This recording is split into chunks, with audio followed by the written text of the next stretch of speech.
Isang uri po ng trevally ang ating napana dito mga kaspero.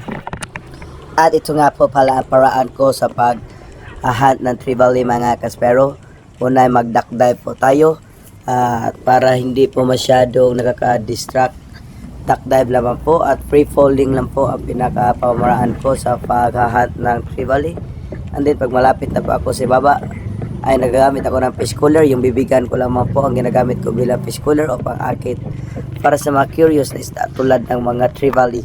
Curious po yan pag may tinig silang narinig sa ilalim ng tubig. At ayan na po, kalaunan mga ka-espero ay may papalapit na po diyang isang uri ng good size na trevally. Ayan na po, paparating na po siya. At sa pool po yan mga ka-espero.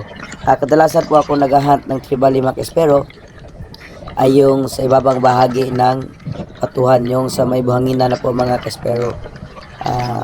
Doon po kasi kadalasang dumadaan o nagpapakita ang mga trevally sa ibabang bahagi ng mga kabatuan o yung coral reefs o sa ibabang bahagi ng pangpang mga ka-espero.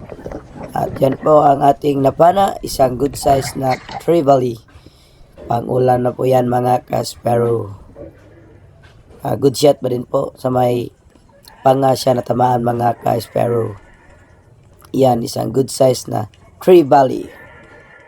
At ito na, sure na ang ating pangsinola nito. Salamat sa Panginoon sa ating biyayang nakuha sa ilalim ng karagatan. Isang good size na trevally. Masarap na pang-ulam. Alright mga ka-espero, hanggang dito na lang.